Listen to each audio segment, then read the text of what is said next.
Selamat datang di channel Audio Story Indonesia. Semoga penonton video ini mendapatkan kesehatan dan rezeki yang berlimpah. Jangan lupa like, komen, dan subscribe untuk mengetahui episode selanjutnya. Kisah kali ini menceritakan tentang sebuah sekolah menengah tua yang terletak di pinggiran kota, dibangun sejak masa penjajahan, dikenal sebagai SMA Merdeka 45. Alia, siswi baru pindahan yang peka terhadap suasana dan energi aneh. Alia dan dua temannya, Raka dan Vira, menemukan lorong tua tersembunyi di balik ruang alat olahraga. Apa yang akan terjadi selanjutnya? Tonton video ini sampai akhir. Udara pagi itu terasa lebih dingin dari biasanya, meski matahari sudah tinggi menggantung. Kabut masih menyelimuti jalan setapak menuju SMA Merdeka 45, sebuah sekolah tua yang berdiri di atas bukit kecil di pinggiran kota. Sekilas tampak seperti bangunan bersejarah. Dinding kusam berlumut, jendela kayu besar yang beberapa kacanya retak, dan atap bergenteng merah tua yang mengelupas. Tapi ada sesuatu dari tempat itu yang membuat bulu kuduk Alia berdiri sejak pertama kali ia menjejakkan kaki di gerbang besi tuanya. Alia, siswi pindahan dari kota, menatap bangunan itu dengan perasaan campur aduk. Ibunya menyebut sekolah ini punya nilai akademik tinggi, tapi tak pernah menyebut bahwa tempat ini lebih mirip peninggalan zaman penjajahan daripada institusi pendidikan. Ia menarik napas dalam-dalam dan melangkah masuk, berusaha menepis firasat tak enak yang sejak semalam menghantuinya. Hari-hari pertamanya berjalan relatif biasa. Ia mulai akrab dengan beberapa teman sekelas, terutama Raka, siswa ceria yang suka membuat lelucon, dan Vira, gadis tenang yang menyukai sejarah dan buku-buku tua. Namun bahkan mereka pun tampak agak waspada setiap kali Alia bertanya soal area gudang olahraga yang selalu terkunci. Katanya, tempat itu udah gak dipakai sejak kejadian waktu dulu, ujar Raka dengan setengah berbisik ketika mereka duduk di bawah pohon besar di belakang sekolah. Kejadian apa? Tanya Alia. Raka mengangkat bahu. Gak jelas. Tapi dulu ada yang bilang pernah ada murid hilang, terus gak ketemu sampai sekarang. Vira menimpali dengan nada lebih serius. Aku pernah baca di koran lama, gudang itu dulunya ruangan penyimpanan dokumen sekolah pas zaman Belanda. Tapi sejak renovasi tahun 70-an, ditutup total.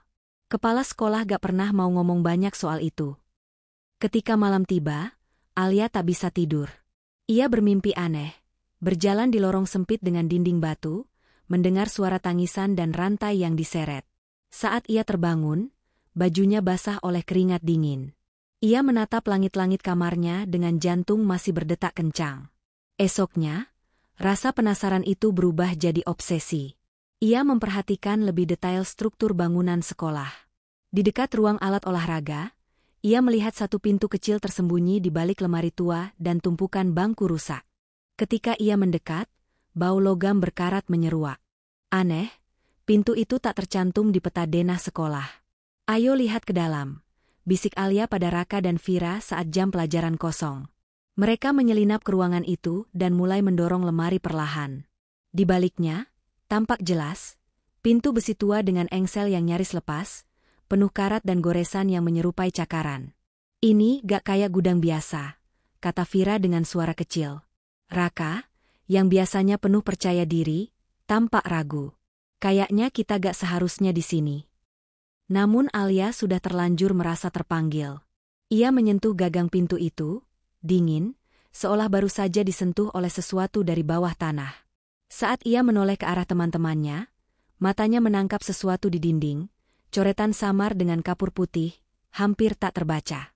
Tapi dengan cahaya dari ponselnya, ia bisa mengejar satu kalimat pendek. Mereka belum pergi. Alia menelan ludah. Udara di ruangan itu seketika jadi lebih berat, dan keheningan yang tercipta membuat detak jantung mereka terdengar seperti genderang perang. Tiba-tiba, pintu itu bergerak sendiri. Retakan kecil di bagian bawahnya memperlihatkan lubang gelap, dan dari sana muncul hembusan angin dingin yang berbau tanah basah, besi, dan sesuatu yang tak bisa mereka identifikasi. Bau kematian. Vira mundur, wajahnya pucat. Kita harus pergi.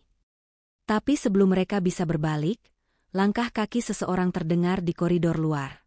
Mereka buru-buru menutup pintu dan mendorong lemari kembali ke tempat semula, lalu bersembunyi. Dari celah pintu, mereka melihat sosok guru sejarah, Pak Rinto, berdiri diam di ujung lorong. Ia menatap lurus ke arah mereka, tapi tidak berkata apa-apa. Wajahnya kosong, matanya seolah memandang sesuatu yang jauh lebih dalam dari dinding sekolah. Saat ia berlalu pergi, Vira bergumam pelan, "Kau lihat itu matanya seperti bukan dia." Alia menatap pintu besi yang baru saja mereka temukan. Dalam hatinya, sebuah suara yang bukan suaranya sendiri berbisik, "Kau sudah membuka jalan."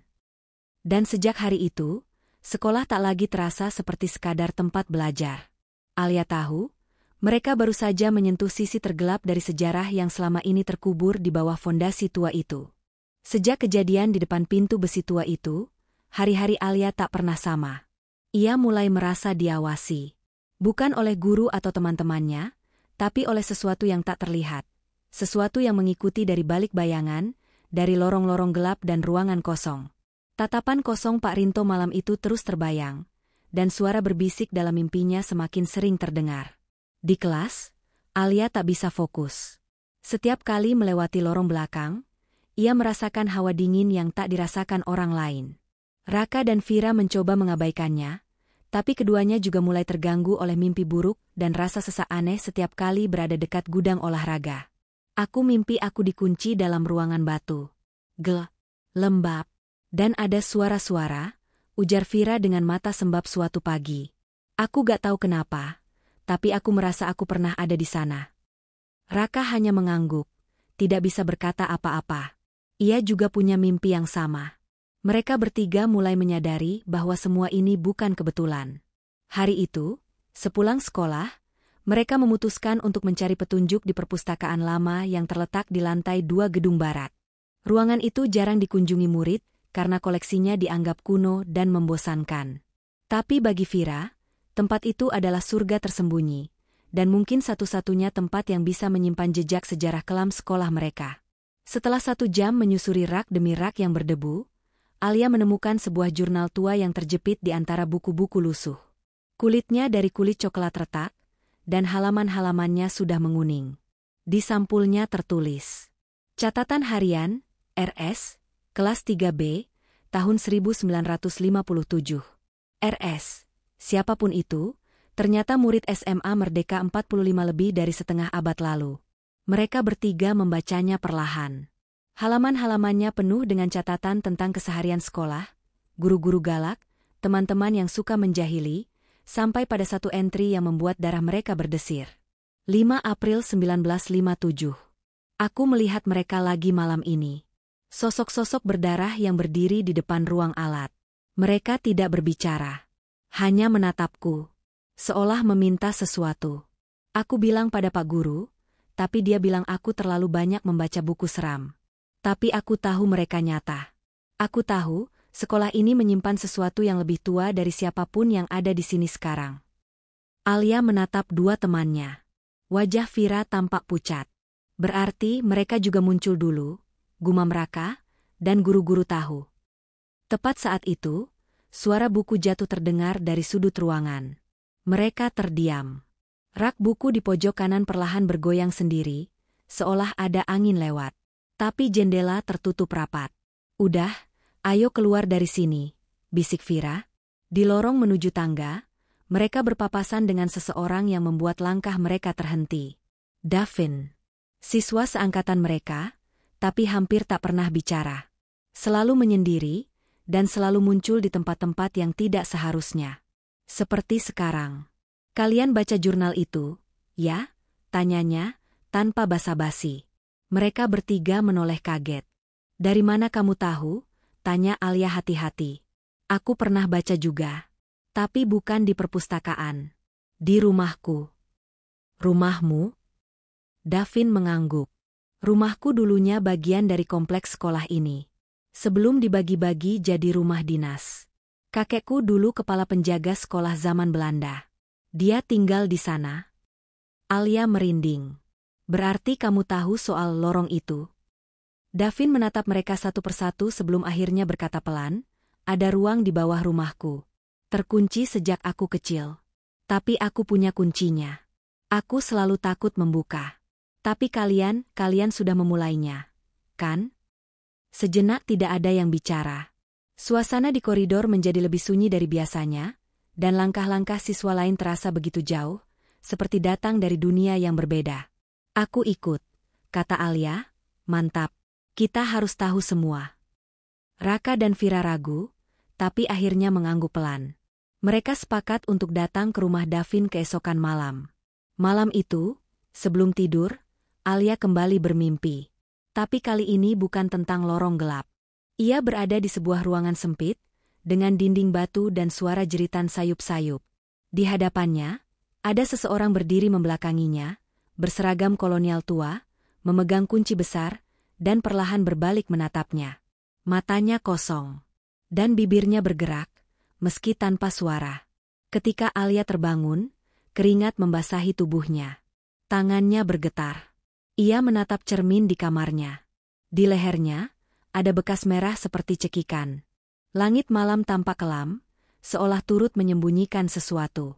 Angin berhembus pelan tapi dinginnya menusuk tulang, membawa aroma tanah basah dan daun kering. Alia, Raka, dan Vira berdiri di depan rumah Davin. Bangunan tua bergaya kolonial yang terlihat seperti potongan waktu yang tertinggal dari masa lalu. Cat dindingnya memudar, jendela-jendelanya tinggi dengan teralis besi, dan di bagian belakang rumah, terlihat struktur bangunan tambahan yang menyatu dengan pondasi batu besar. Rumah ini dulunya markas kecil tentara penjajah, kata Davin, membuka pintu dan memberi isyarat untuk masuk. Lalu diubah jadi rumah dinas guru sebelum akhirnya jadi milik keluargaku. Bagian dalam rumah dipenuhi barang-barang antik, jam dinding besar yang sudah tak berdetik, lukisan hitam putih, dan foto-foto lama yang menggambarkan sosok-sosok berwajah tegas dalam pakaian militer. Di antara foto-foto itu, ada satu yang menarik perhatian Alia. Seorang pria tua dengan tatapan dingin, berdiri di depan pintu besi seperti yang mereka temukan di sekolah. Di bawah foto tertulis, Letnan Willem van Houten, Kepala Penjara Distrik Timur, 1939. Itu bukan kakekmu, kan? Tanya Vira pelan. Davin hanya mengangguk pelan. Dia orang Belanda. Ayah dari nenekku. Ceritanya rumit.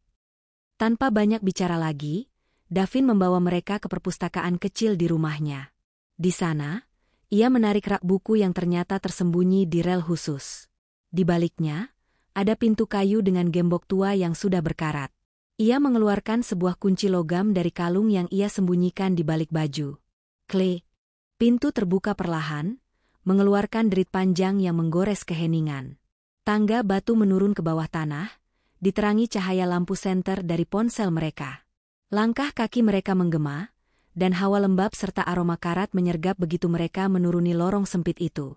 Dindingnya batu abu-abu tua, dengan bercak hitam di beberapa tempat. Ada bekas rantai menggantung, paku karat menancap di dinding, dan ukiran simbol-simbol aneh yang nyaris tak terbaca. Lorong itu berakhir di sebuah ruangan kecil berbentuk persegi, dan di sana mereka melihatnya, bekas penjara bawah tanah.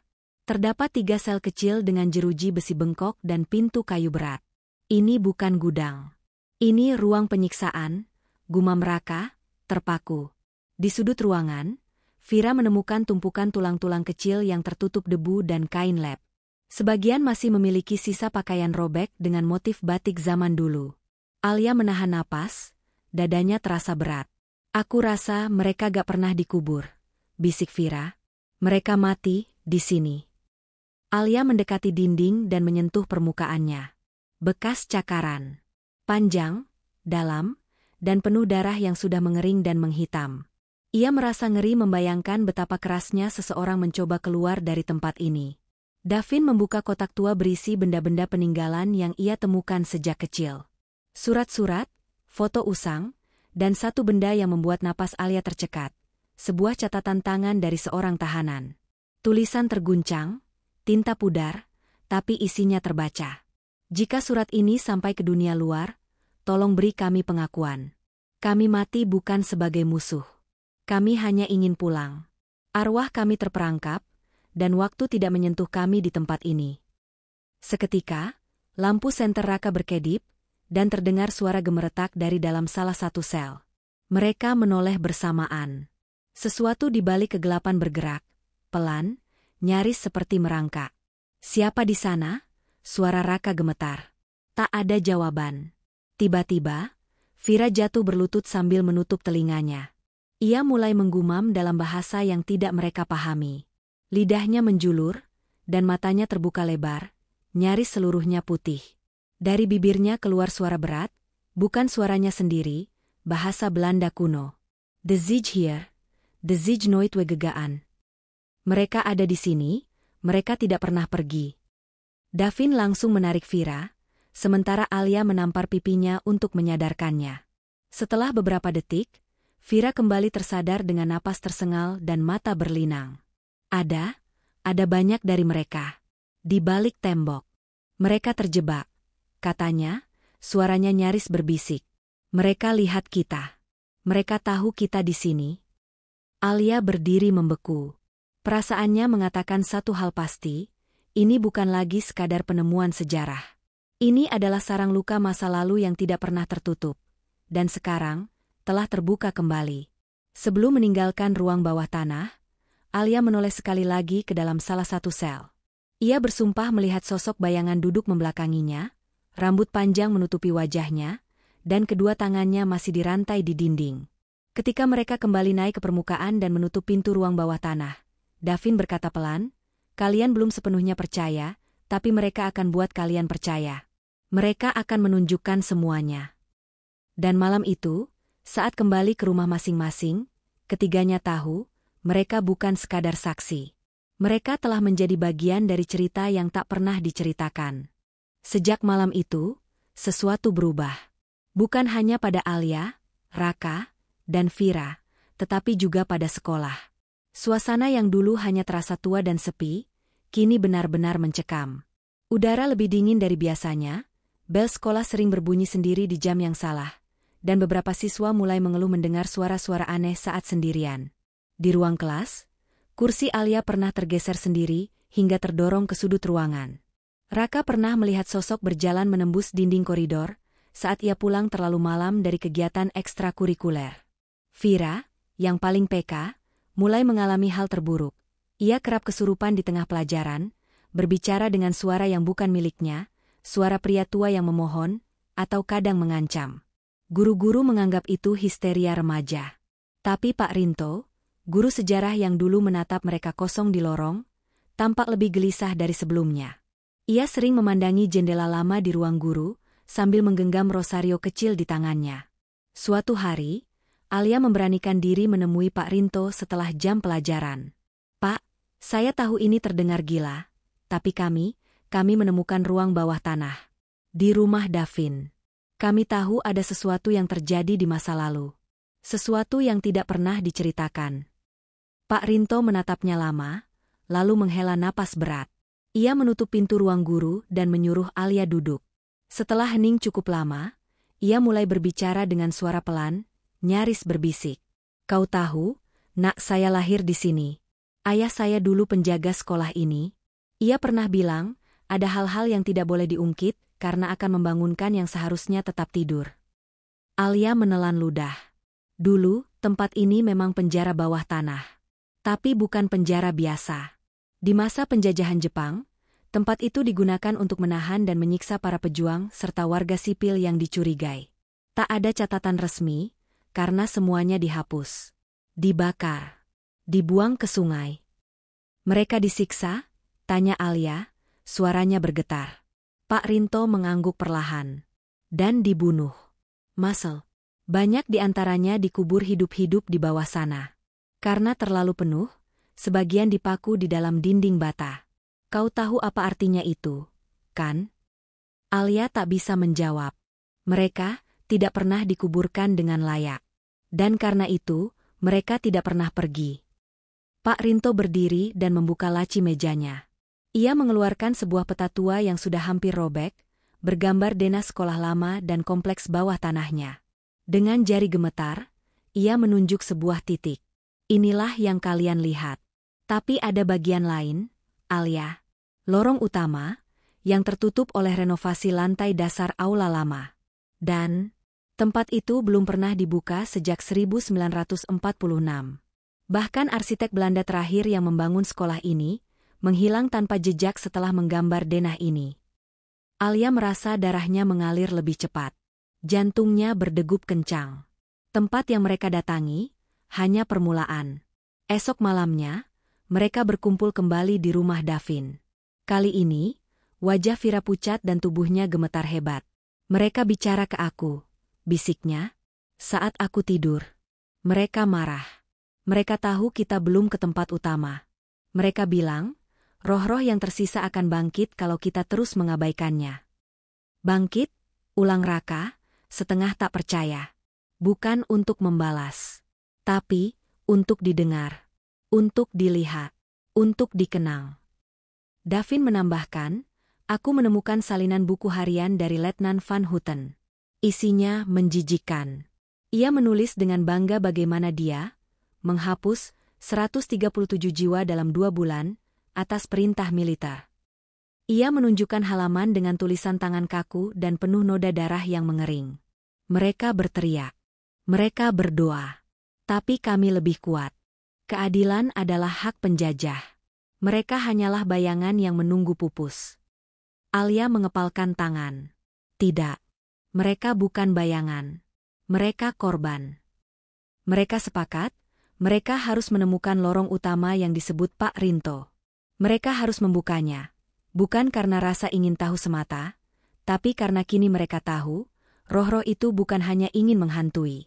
Mereka ingin diakui. Mereka ingin bebas. Dan malam itu, mereka bertiga berdiri kembali di depan sekolah.